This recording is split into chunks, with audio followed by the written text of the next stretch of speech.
Hola, ¿qué tal amigos? Bienvenidos nuevamente a mi canal. Hoy les traigo la historia de Pedro Infante y el niño de la basílica. Espero lo disfruten tanto como yo. Comenzamos. Corría el año de 1954 y era un hecho histórico para la historia de la televisión mexicana. Se trataba del Maratón Guadalupano.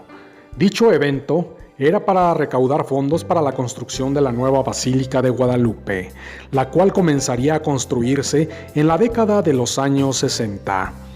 Se trataría de un festival artístico donde Pedrito era el conductor y el encargado de hacer llamado a sus compañeros del gremio para que fueran a donar con lo que pudieran para dicha obra.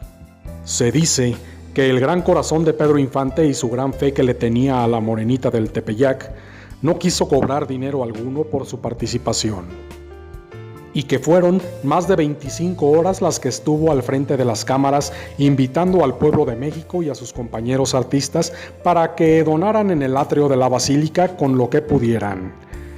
Cualquier tipo de donación serviría demasiado para dicha edificación, y en cada corte comercial, Pedrito corría a comer algo de lo que la misma gente le llevaba.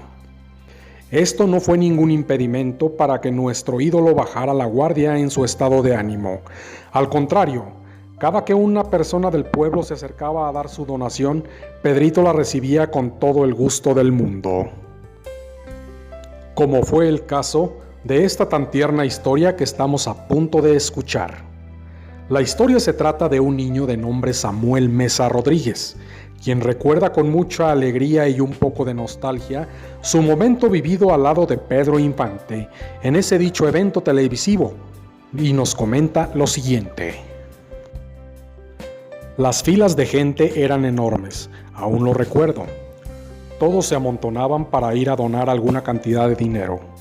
Dentro de tumulto me encontraba yo listo para dar mi donativo.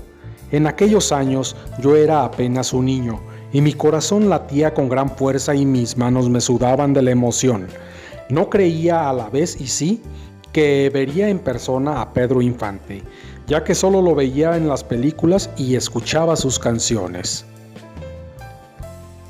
Cuando llegué por fin a donde Pedrito estaba conduciendo, me vio y comenzó a acercarse a mí y me dijo: ¿Cómo te llamas? Con su mano me tocó la cabeza.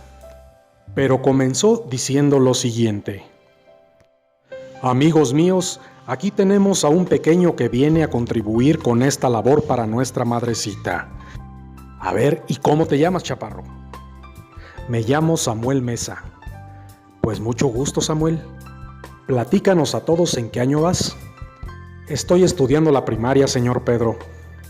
Ah, pues muy bien, ¿y qué te gustaría hacer cuando seas grande? Le respondí rápidamente: artista como usted, señor Pedro, para tener hartas chamacas. El público en ese momento comenzó a reír y Pedrito me abrazó. Lo sentí con mucho cariño. Pues ojalá que todos tus sueños, Samuel, se te cumplan. La carrera del artista es muy bonita, y si lo vas a hacer, que seas de los mejores artistas. Para eso vas a estudiar mucho y seas un gran hombre en la vida, porque la verdad, la carrera del artista es muy difícil para llegar y muy triste. Sus palabras aún las recuerdo en mi cabeza como si hubiera sido un amigo que conociera toda la vida. Y bueno, Samuel, ¿cuánto dinero nos vas a donar? Pues mire, señor Pedro, yo tengo 60 pesos que he ahorrado por varios meses. ¿Los estabas ahorrando? Sí, señor Pedro. Una vez que salimos con mi mamá a un mandado y me quedé mirando unos zapatos que me gustaron mucho, pero ahora que vi en la tele que están por hacer una nueva casa a la Virgencita, mejor decidí traerles mi dinero. En ese momento, creo que algo pasó en el rostro de Pedro, porque sus ojos comenzaron a nublarse y me dijo: ¿y dónde venden esos zapatos? En una tienda que está cerca de mi casa. Muy bien, Samuel, muchas gracias. Oye, dame tu dirección, por favor, y el nombre de la zapatería. Y pues yo le di todos los datos que me pidió y me fui a mi casa muy emocionado por haber estado cerca de mi ídolo. Le platiqué a mi mamá y a mis hermanos menores. Pero una semana después, llegó un señor a tocar a la puerta de mi casa y preguntó por mí. Mi mamá fue la que abrió, como que se espantó, no sabía qué hacer, y pues le dijo que para qué me quería. Y el señor le contestó: mire señora, lo que pasa es que vengo de parte del señor Pedro Infante a dejarle un obsequio a su hijo.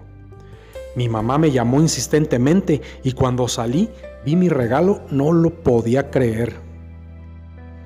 Pedrito me había mandado camisas, pantalones y más de 10 pares de zapatos nuevecitos, entre ellos los que tanto me habían gustado y que no alcancé a comprar por llevarle mi dinero a la Virgencita. Y ahí comprendí por qué Pedrito me había pedido la dirección de mi casa. Fue un gran detalle muy noble y jamás dejaré de contarlo, porque si así se portó conmigo que ni me conocía, ahora imagínense cómo habrá consentido a su familia. Otra vez vemos el corazón de Pedro Infante, el hombre del pueblo que por la eternidad seguirá siendo nuestro máximo ídolo. Y bien amigos, así es como llegamos al final de nuestra emisión. Espero lo hayan disfrutado tanto como yo. Nos vemos en el siguiente video. Gracias, hasta la próxima y chao.